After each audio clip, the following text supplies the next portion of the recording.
वक्त की बड़ी खबर बता दें, कांग्रेस को बड़ा झटका देने की तैयारी में है बीजेपी। बीजेपी में सतनामी समाज के धर्मगुरु बालदास शामिल होंगे। कल बीजेपी प्रदेश कार्यालय में सदस्यता लेंगे। धर्मगुरु बालदास का 80 सीटों पर बड़ा प्रभाव है। 2018 के विधानसभा चुनाव के पहले कांग्रेस में शामिल हुए थे।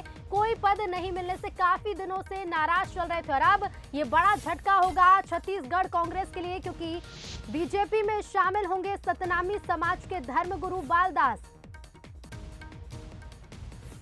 तो बीजेपी में शामिल होने के मायने क्या हैं वो भी बताएंगे। देखिए, छत्तीसगढ़ में 10 एससी वर्ग की सीटें हैं, यानी कि अनुसूचित जाति की 10 सीटें हैं छत्तीसगढ़ में। करीब 50 सीटों पर एससी वर्ग का प्रभाव देखा जाता है और ऐसे में सतनामी समाज के धर्मगुरु बालदास, जिनका छत्तीसगढ़ में एससी सीटों पर खासा प्रभाव है, बीजेपी में शामिल होना जहां बीजेपी के लिए अगर फायदेमंद साबित होगा तो छत्तीसगढ़ कांग्रेस के लिए एक बड़ा झटका हो सकता है।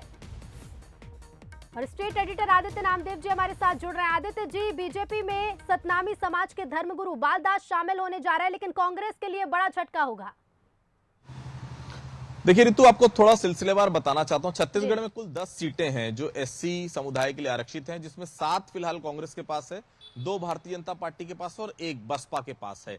ऐसे में 2018, मुझे बहुत अच्छे से याद है, नवंबर 2018 में चुनाव के ठीक पहले बालदास जो हैं वो कांग्रेस में शामिल हो गए थे। उसका बड़ा फायदा भी देखने को मिला था। कांग्रेस को बड़ी सफलता मिली थी, 7 सीटें कांग्रेस जीतने में कामयाब हुई थी। थोड़ा और पीछे लिए चलता हूं, 2013 में सतनाम सेना के नाम से इन्होंने अपने उम्मीदवार उतारे थे। उस समय भारतीय जनता पार्टी के साथ थे ये। उस समय कांग्रेस को बड़ा नुकसान हुआ था, भारतीय जनता पार्टी को इससे फायदा मिला था।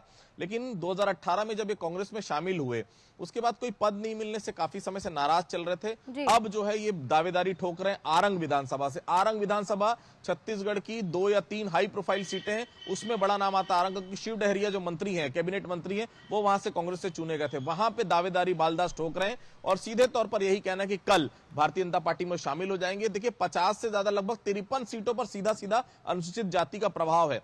आरक्षण कम होने के बाद अनुसूचित जाति के लोग वैसे भी बताया जा रहा है कांग्रेस सरकार से नाराज चल रहे हैं। ऐसे में बालदास का भारतीय जनता पार्टी में शामिल हो जाना निश्चित तौर पर कांग्रेस के लिए बड़ा झटका है, क्योंकि ऐसे समय गुरु रुद्र कुमार बड़े नेता हैं एससी समाज के, वो कांग्रेस में, शिव डहरिया बड़े नेता कहलाते हैं एससी समाज से। लेकिन बालदास के बीजेपी में शामिल होने से एससी समुदाय का बड़ा वोट बैंक बीजेपी की तरफ जाएगा, जिससे कांग्रेस को बड़ा नुकसान हो सकता है। कल भारतीय जनता पार्टी की सदस्यता प्रदेश कार्यालय में बालदास लेने जा रहे हैं। बिल्कुल आदित्य जी, और कल सदस्यता ली जाएगी, क्योंकि 2018 में जब कोई भी पद नहीं मिला उससे नाराजगी भी चल रही थी और ऐसे में बीजेपी में सदस्यता लेने के बाद बीजेपी से क्या उन्हें उम्मीदवार बनाया जाएगा, इस पर भी सबकी निगाहें टिकी होंगी। फिलहाल शुक्रिया आपका हमसे जुड़ने के लिए और तमाम बातचीत के लिए।